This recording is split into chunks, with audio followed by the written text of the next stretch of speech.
মৰমৰ ছাত্ৰ-ছাত্ৰীসকল পোনপ্ৰথমে মোৰ ইউটিউব চেনেললৈ তোমালোক সকলোকে স্বাগতম জনাইছোঁ। আজি মই তোমালোকলৈ লৈ আহিছোঁ ক্লাছ 9ৰ সমাজ বিজ্ঞানৰ ইতিহাস খণ্ডৰ দ্বিতীয় অধ্যায় ভাৰতীয় জাতীয়তাবাদৰ উন্মেষণ এই অধ্যায়টিৰ কুৱেশ্যনৰ আনসাৰ কেইটা।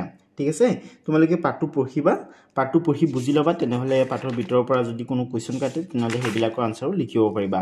আৰু মই পাঠৰ ভিতৰৰ কিছুমান কুৱেশ্যন আনসাৰ লিখি আনিছোঁ, তোমালোকে ভিডিঅ'টোৰ শেষৰ ফালে পাই যাবা। ঠিক আছে, আৰু কিছুমান MCQ লিখি আনিছোঁ যাতে তোমালোকক যদি MCQ কাটে চেপ্টাৰটোৰ পৰা তেনেহ'লে যাতে MCQ বিলাকো লিখিব পাৰা। ঠিক আছে, চ' তোমালোকে ভিডিঅ'টো শেষলৈকে চাই থাকিবা আৰু কুৱেশ্যন আনসাৰবিলাক লিখি ল'বা।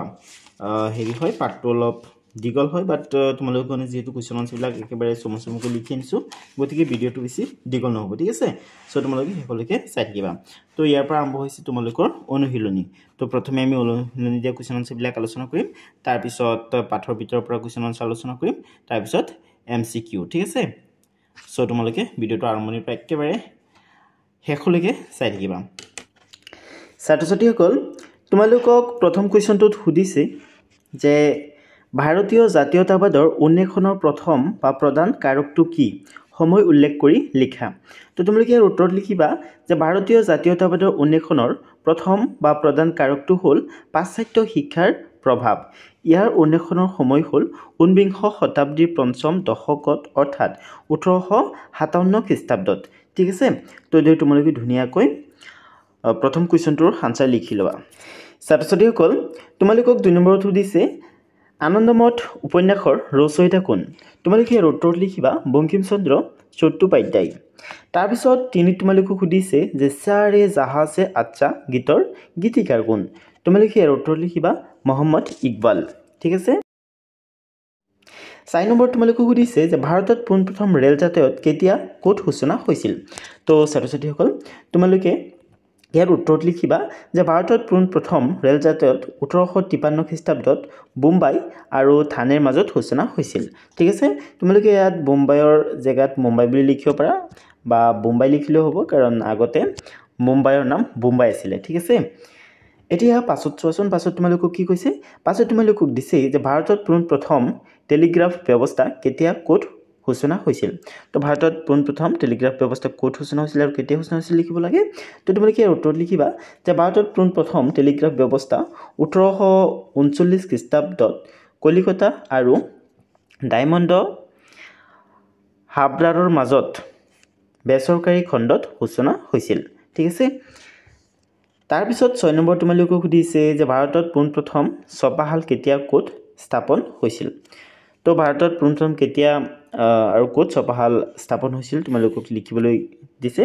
উত্তৰত লিখিবা যে ভাৰতৰ পোনপ্ৰথম ছপাশাল 1897 খ্ৰীষ্টাব্দত শ্ৰীৰামপুৰত স্থাপন কৰা হৈছিল। অ'কে, তাৰপিছত 7ত দিছে যে কলিকতাৰ প্ৰেচিডেঞ্চি কলেজ প্ৰথমে কি নামেৰে ক'ত প্ৰতিষ্ঠা হৈছিল। তো মৰমৰ ছাত্ৰ-ছাত্ৰীসকল, তোমালোকে উত্তৰত লিখিবা যে কলিকতাৰ প্ৰেচিডেঞ্চি কলেজ প্ৰথমে হিন্দু কলেজ নামেৰে প্ৰতিষ্ঠা হৈছিল। ঠিক আছে, এইকেইটা মানে 1 মাৰ্কৰ কুৱেশ্যন হয়। ঠিক আছে, সেইকাৰণে উত্তৰবিলাক একেবাৰে চমুকৈ লিখা হৈছে, আৰু যিবিলাক ডাঙৰ কুৱেশ্যন আছে সেই কুৱেশ্যনবিলাকৰ আনসাৰো তোমালোকৰ কাৰণে মই একেবাৰে চমুকৈ লিখি আনিছোঁ যাতে তোমালোকৰ অসুবিধা নহয়। ঠিক আছে, কাৰণ তোমালোকে সদায় মোক কমেণ্ট কৰি জনাই থাকা যে ছাৰ কুৱেশ্যন আনসাৰবিলাক চুটি কৰি দিয়ক, তো সেইকাৰণে একেবাৰে চুটি কৰি লিখি আনিছোঁ। ঠিক আছে, চোৱা, লৰ্ড উইলিয়াম বেণ্টিংকৰ 2টা উল্লেখযোগ্য সমাজ সংস্কাৰৰ বিষয়ে লিখা। তো তোমালোকে উত্তৰত লিখিবা যে লৰ্ড উইলিয়াম বেণ্টিংকৰ 2টা উল্লেখযোগ্য সমাজ সংস্কাৰক কাৰ্য হ'ল। তো এনেকৈ তোমালোকে ওপৰত লিখিবা, লিখি তাৰপিছত কডি লিখিবা সতীদাহ প্ৰথা আইন প্ৰক্ৰিয়াৰে বিলুপ্তি ঘটোৱা। নেক্সট আছে স্ত্ৰী শিক্ষা বিস্তাৰ সাধন কৰা। এতিয়া 9 নম্বৰত চোৱা, 9 নম্বৰত তোমালোকক সুধিছে যে ভাৰতীয় সংবাদপত্ৰৰ ইতিহাসৰ প্ৰথমখন বাতৰি কাকত কি? তো ইয়াৰ উত্তৰত বহিব যে ভাৰতীয় সংবাদপত্ৰৰ ইতিহাসৰ প্ৰথমখন বাতৰি কাকত হ'ল বেংগল গেজেট। ঠিক আছে, কি? বেংগল গেজেট। তাৰপিছত আছে চমু দীঘল উত্তৰৰ প্ৰশ্ন। তাৰমানে তলত যিকেইটা প্ৰশ্ন আছে এই প্ৰশ্নকেইটাৰ উত্তৰ, মানে কিছুমান প্ৰশ্ন উত্তৰ দীঘল হ'ব আৰু কিছুমান প্ৰশ্ন উত্তৰ চমু হ'ব। ঠিক আছে, তো চোৱা, 1 নম্বৰ তোমালোকক দিছে যে চিপাহী বিদ্ৰোহে কেনেকৈ ভাৰতীয় জাতীয়তাবাদৰ উন্মেষ ঘটাইছিল, চমুকৈ লিখা।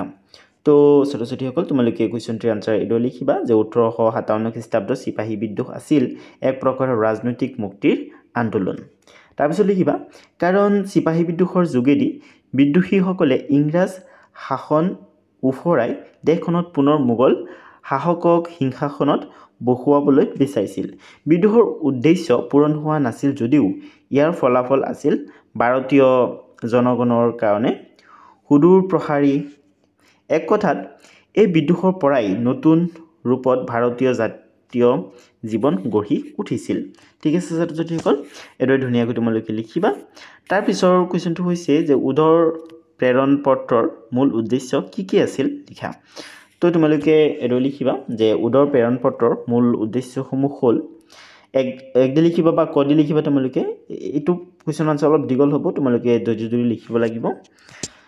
যে প্ৰাথমিক স্তৰৰ পৰা বিদ্যালয়সমূহৰ পৰ্যায়লৈকে শিক্ষা বিস্তাৰৰ এটা সুসংহত আঁচনি নিৰ্ধাৰণ কৰা।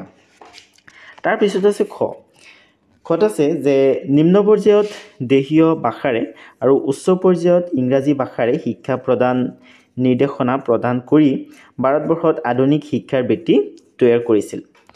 তাৰপিছত আছে গগত আছে যে মেধাৱী ছাত্ৰক বৃত্তি দিয়া আৰু শিক্ষানুষ্ঠানত চৰকাৰী অনুদান আদিৰ ব্যৱস্থা কৰি শিক্ষানুষ্ঠানৰ সংখ্যা বৃদ্ধি কৰা।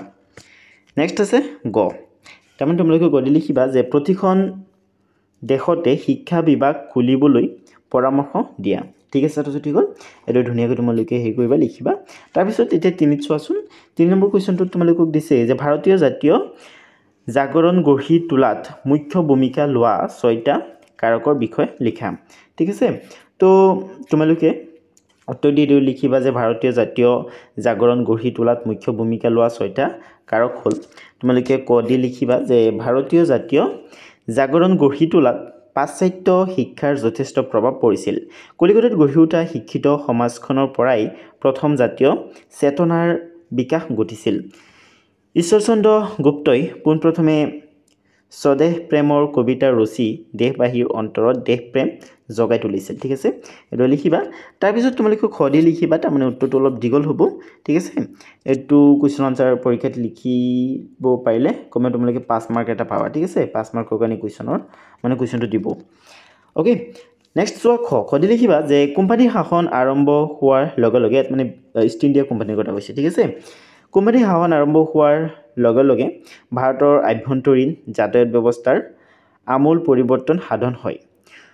1839 খ্ৰীষ্টাব্দত, ইয়াত তোমালোকে খ্ৰীষ্টাব্দ বুলি লিখিবা। ঠিক আছে, ইয়াত খ্ৰীত হৈ আছে নহয়, তোমালোকে ইয়াত খ্ৰীষ্টাব্দ বুলি লিখিবা।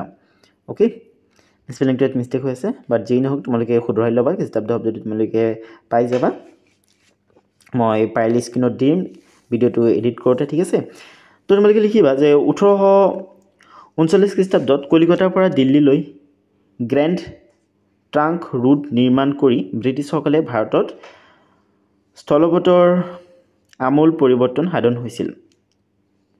ঠিক আছে, তাৰমানে ব্ৰিটিছসকলে মানে হেৰি কৰিবলৈ লৈছিল, যেতিয়াৰ পৰা ভাৰতত মানে শাসন কৰিবলৈ লৈছিল, তেতিয়া মানে ৰাস্তা ঘাট এইবিলাক মানে অলপ উন্নত কৰিছিল। ঠিক আছে, নেক্সট আছে যে 1883 খ্ৰীষ্টাব্দত, ইয়াতো মানে স্পেলিংটো মিষ্টেক হৈ আছে। অ'কে, তোমালোকে স্পেলিং শুধৰাই ল'বা। অসমতো চদিয়াৰ পৰা ডিব্ৰুগড়লৈ ৰেল যোগাযোগৰ আৰম্ভণি হয়। এনে যোগাযোগ উন্নতিয়ে ভাৰতীয়সকলৰ মনত জাতীয়তাবাদী ভাৱধাৰাৰ উন্মেষণ ঘটাইছিল।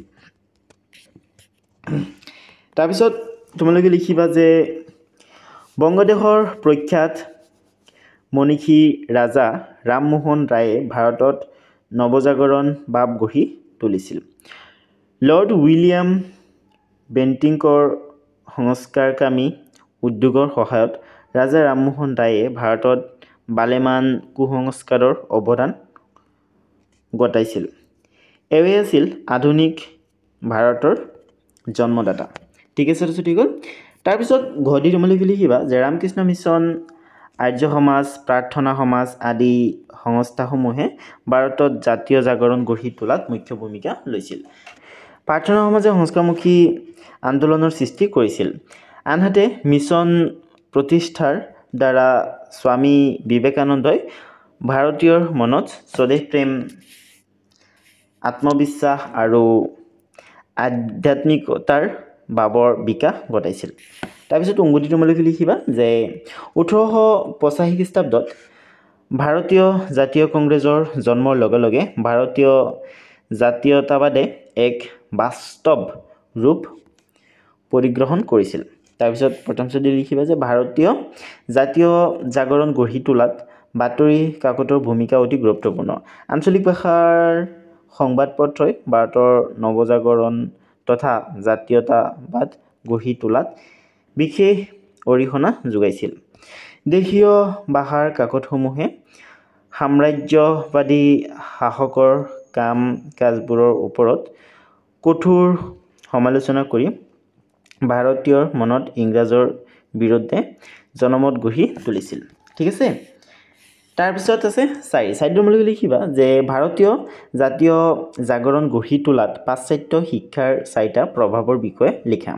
তো ছাত্ৰ ছাত্ৰীসকল তোমালোকে এইটো লিখিবা যে ভাৰতীয় জাতীয় জাগৰণ গঢ়ি তোলাত পাশ্চাত্য শিক্ষাৰ 4টা প্ৰভাৱৰ তলত উল্লেখ কৰা হ'ল। তোমালোকে কদি লিখিবা যে পাশ্চাত্য শিক্ষাই বংগবাসীক পোনপ্ৰথম আলোড়িত কৰিছিল। এফালে ৰাজধানী কলিকতাৰ প্ৰতি আকৰ্ষণ, আনফালে ইয়াৰ শিক্ষা প্ৰতিষ্ঠান। কলিকতাৰ শিক্ষানুষ্ঠানত অধ্যয়ন কৰিব পৰাটো এটা গৌৰৱৰ বিষয় হৈ পৰিছিল। দুয়োটাৰ সান্নিধ্যত তেওঁলোকৰ মন প্ৰাণ নৱ আলোকৰে উদ্ভাসিত হৈ উঠিছিল। ঠিক আছে। তো এইটো ধুনীয়াকৈ তোমালোকে হেৰি কৰিবা। তাৰপিছত আছে খ দিলে তোমালোকে লিখিবা তেওঁলোক পুথি অধ্যয়নৰ মাজেৰে পাশ্চাত্য জগতৰ মহান চিন্তাবিদসকলৰ আদৰ্শৰ লগত চিনাকি হৈ নিজকে ধন্য মানিছিল আৰু একে সময়তে ইউৰোপীয় ব্যক্তিসকলৰ কথা বতৰা চাল চলনেও তেওঁলোকক আকৰ্ষিত কৰিছিল। নেক্সট আছে তোমালোকে গদি লিখিবা যে ৰুছো, ভল্টেয়াৰ, বাৰ্গ, মেকলে, স্পেন্সাৰ আদি বিখ্যাত ব্যক্তিৰ ৰচনা পঢ়ি তেওঁলোকে মনলৈ মানসিক সন্তুষ্টি জোৱাৰ আনিছিল। নেক্সট আছে জাতীয়তা, স্বশাসন, গণতন্ত্ৰ আদিৰ বিষয়ে জ্ঞান লাভ কৰাৰ যোগেদি তেওঁলোকৰ মন অজান কৌতূহলেৰে ভৰি পৰিছিল। এতিয়া পাছত চোৱাচোন, পাছত তোমালোকক দিছে যে ভাৰতীয় জাতীয় জাগৰণ গঢ়ি তোলাত যাতায়াতৰ উন্নতিয়ে কেনেকৈ প্ৰভাৱ পেলাইছিল লিখা।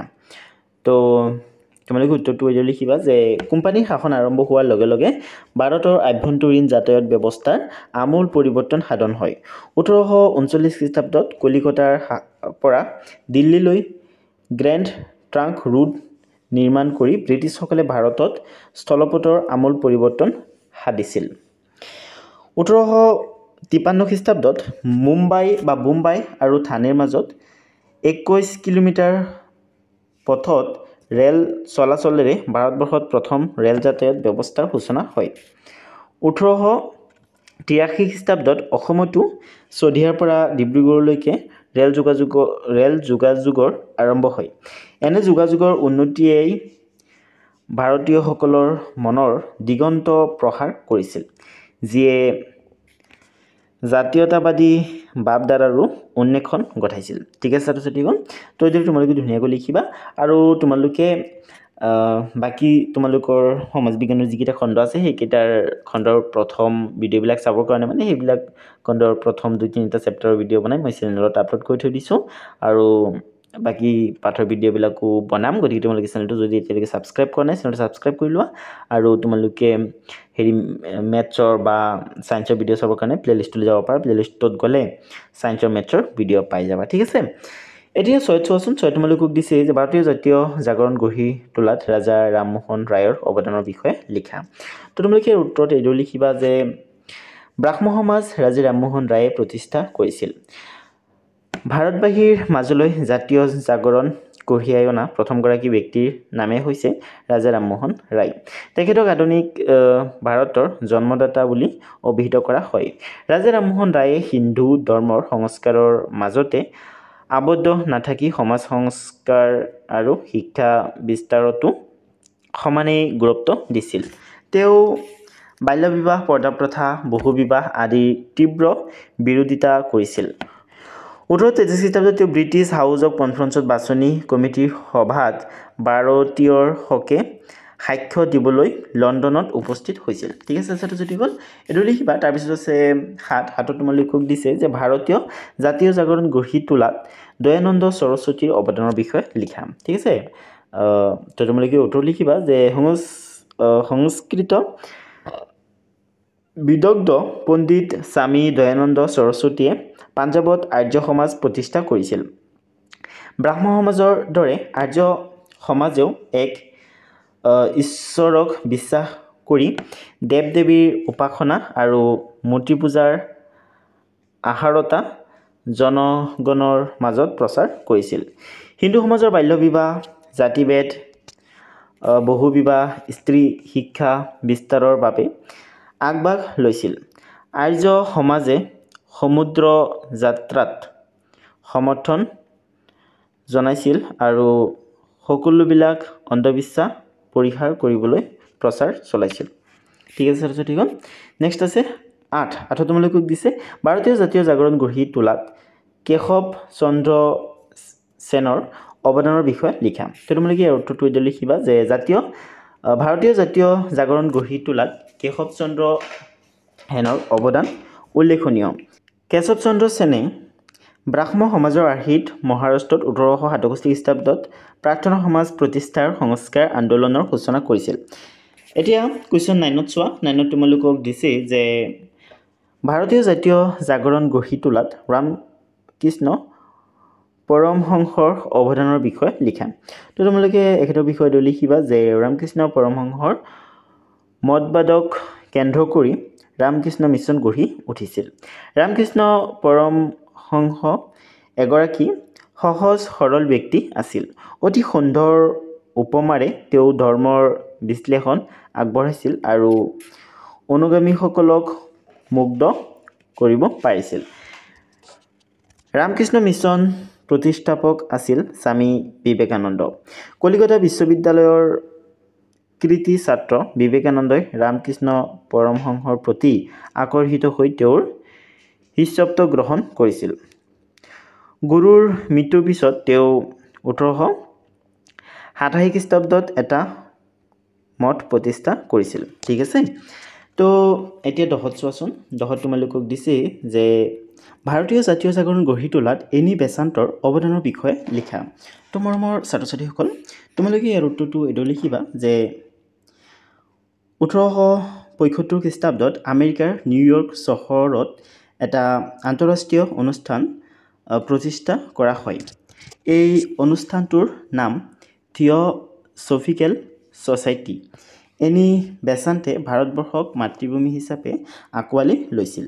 তেওঁ কৰ্মস্পৃহা আৰু চিন্তাৰ বিশালতাই ভাৰতীয়ক অনুপ্ৰেৰণা যোগাইছিল। ইয়াত তেওঁৰ বুলি লিখিবা। ঠিক আছে, তেওঁ নহয় তেওঁৰ, ৰ এটা লগাই দিবা। এনেকৈয়ে এনি বেচান্তে ভাৰতীয় জাতীয় জাগৰণ গঢ়ি তোলাত যথেষ্ট সহায় কৰিছিল। ঠিক আছে মৰমৰ ছাত্ৰ-ছাত্ৰীসকল, এইটো ধুনীয়াকৈ লিখি ল'বা। এতিয়া 11ত চোৱা। 11 তোমালোকক দিছে আলিগড় আন্দোলন কি? এই আন্দোলনে মুছলমানসকলক কেনেকৈ আধুনিক চিন্তা চৰ্চাৰ পথ দেখুৱাইছিল লিখা।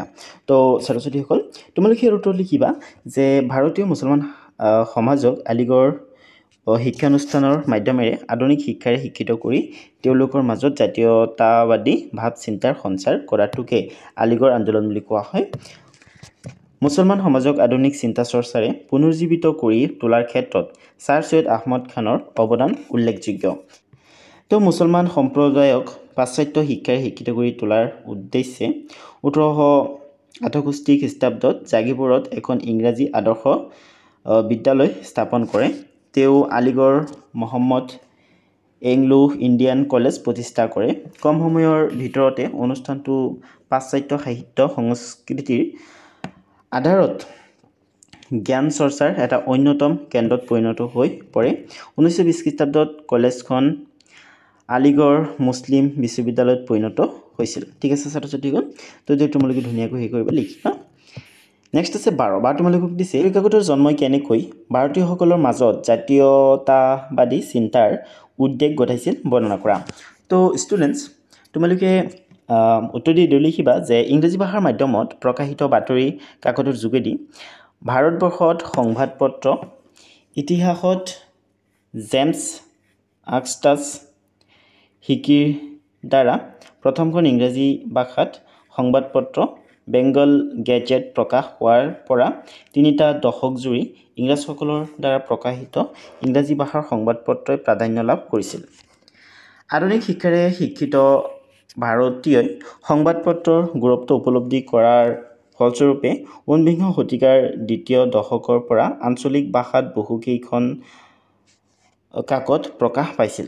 আঞ্চলিক ভাষাত প্ৰকাশিত সংবাদপত্ৰৰ জনপ্ৰিয়তা দ্ৰুতগতিৰে প্ৰকাশিত হোৱাৰ পটভূমিত সংবাদপত্ৰৰ স্বাধীনতা আৰু সমাজত গঢ়ি উঠা ইয়াৰ ভূমিকা সম্বন্ধে ইংৰাজ শাসকবৰ্গকো সজাগ কৰিছিল। 19শ শতিকাৰ দ্বিতীয় ভাগত বংগদেশত বহুল প্ৰচাৰিত কাকত বংগ দৰ্শন, সঞ্জীৱনী, আৰ্য দৰ্শন, অমৃত বজাৰ পত্ৰিকা আদি কাকতে ভাৰতীয়ৰ মাজত জাতীয় সত্তা বিকাশত গুৰুত্বপূৰ্ণ ভূমিকা লৈছিল। ঠিক আছে, এতিয়া 13ত চোৱা। ইয়াৰ পিছত আৰু এটা কুৱেশ্যন থাকিব মাত্ৰ, তো ভিডিঅ'টো শেষেই হৈ যাব, তো আৰু অলপ অপেক্ষা কৰা। চোৱা, ভাৰতীয় জাতীয় কংগ্ৰেছৰ জন্মৰ ইতিহাস সম্পৰ্কে এটি চমু টোকা লিখা। তো তোমালোকে ইয়াৰ উত্তৰটো লিখিবা যে ভাৰতৰ জাতীয় কংগ্ৰেছৰ জন্মত ব্ৰিটিছ চৰকাৰৰ গভৰ্ণৰ জেনেৰেল লৰ্ড ডাফৰিনৰ উল্লেখযোগ্য বৰঙণি আছে। তেওঁৰ ধাৰাসাহসক মূলধন কৰি এগৰাকী অৱসৰপ্ৰাপ্ত অসামৰিক বিষয়ে জাতীয় কংগ্ৰেছৰ অংকুৰণ ঘটাইছিল। এলেন অক্টেভিয়ান হিউম নামৰ বিষয়া এগৰাকীয়ে কলিকতা বিশ্ববিদ্যালয়ত অধ্যয়নৰ স্নাতকসকলক সম্বোধি এখন মুকলি চিঠিৰে তেওঁলোকক দেশ মাতৃৰ সেৱাত জঁপিয়াই পৰিবলৈ আহ্বান জনাইছিল। 1885 খ্ৰীষ্টাব্দৰ 24 ডিচেম্বৰ মুম্বাইৰ গোকুল দাস তেজপাল সংস্কৃত কলেজ মহাসভাখন অনুষ্ঠিত হৈছিল। সভাত সভাপতিৰ বাবে নিৰ্বাচন কৰা হৈছিল কলিকতাৰ বেৰিষ্টাৰ উমেশ চন্দ্ৰ বন্দ্যোপাধ্যায়। তাৰপিছত লিখিবা যে মহাসভাই প্ৰস্তাৱিত জাতীয় অনুষ্ঠানটোৰ নাম ভাৰতীয় জাতীয় কংগ্ৰেছ বুলি নামাকৰণ কৰিছিল। সকলোবোৰ জাতি, দেশগোষ্ঠী, সম্প্ৰদায়ৰ জনমতৰ প্ৰতি সন্মান জনাই কংগ্ৰেছ আগুৱাই অহাৰ কাৰ্যকৰী পন্থা গ্ৰহণ কৰিছিল। ঠিক আছে, এতিয়া আহিছে 14, এইটো তোমালোকৰ লাষ্ট কুৱেশ্যন। তো 14 তোমালোকক দিছে যে ভাৰতীয় জাতীয় কংগ্ৰেছৰ কাৰ্যাৱলী আৰু বিকাশ সম্পৰ্কে চমুকৈ লিখা। যে 1870 খ্ৰীষ্টাব্দত ভাৰতীয় কংগ্ৰেছে সুৰেন্দ্ৰনাথ বন্দ্যোপাধ্যায়ৰ নেতৃত্বৰ এটা স্বজাতি দলত ইংলেণ্ডলৈ পঠাইছিল। আকৌ 1892 খ্ৰীষ্টাব্দত ভাৰত পৰিষদ আইনে কাৰ্যত ভাৰতীয় একো নিদিয়াটোৱে জাতীয় কংগ্ৰেছক হতাশ কৰিছিল। এছিয়াৰ ক্ষুদ্ৰ শক্তি জাপানে শক্তিশালী ৰাষ্ট্ৰ ৰুছিয়াক পৰাস্ত কৰাৰ ঘটনাই ভাৰতৰ জাতীয়তাবাদীসকলৰ মনত সংগ্ৰামী চেতনা অধিক জাগ্ৰত কৰিছিল। আনহাতে কাৰ্জনৰ বংগই জাতীয়তাবাদীসকলক তীব্ৰ ইংৰাজ বিৰোধী কৰিছিল। 1907 খ্ৰীষ্টাব্দত ৰাসবিহাৰী ঘোষৰ সভাপতিত্বত অনুষ্ঠিত কংগ্ৰেছৰ চুৰাট অধিৱেশনত জাতীয় কংগ্ৰেছৰ দুটা শিবিৰত বিভক্ত হয়, এটা চৰমপন্থী আনটো নৰমপন্থী। চৰমপন্থীৰ দলত আছিল বাল গংগাধৰ তিলক, লালা লাজপত ৰায় আৰু বিপিন চন্দ্ৰ পাল। চৰমপন্থীসকলে অৰবিন্দ ঘোষৰ নেতৃত্বত স্বৰাজ, স্বদেশী, জাতীয় শিক্ষা আদি বিষয়সমূহৰ ওপৰত আস্থা ৰাখি বকতীয়ৰ মাজত ৰাজনৈতিক জাতীয়তাবাদৰ গতি বৰ্তাই ৰাখিছিল। 1916 খ্ৰীষ্টাব্দলৈকে চৰমপন্থীসকলে মূল জাতীয় কংগ্ৰেছৰ পৰা আঁতৰত ৰাখিছিল। তো ছাত্ৰ ছাত্ৰীসকল, আজিৰ ভিডিঅ'টো ইমান আছিলে। ভিডিঅ'টো কেনে লাগিছে তোমালোকে কমেণ্ট কৰি জনাবা, আৰু ভিডিঅ'টো ভাল লাগিলে ভিডিঅ'টো লাইক কৰি দিবা, আৰু যোনে এতিয়ালৈকে ছাবস্ক্ৰাইব কৰা নাই চেনেলটো ফটাফট ছাবস্ক্ৰাইব কৰি লোৱা।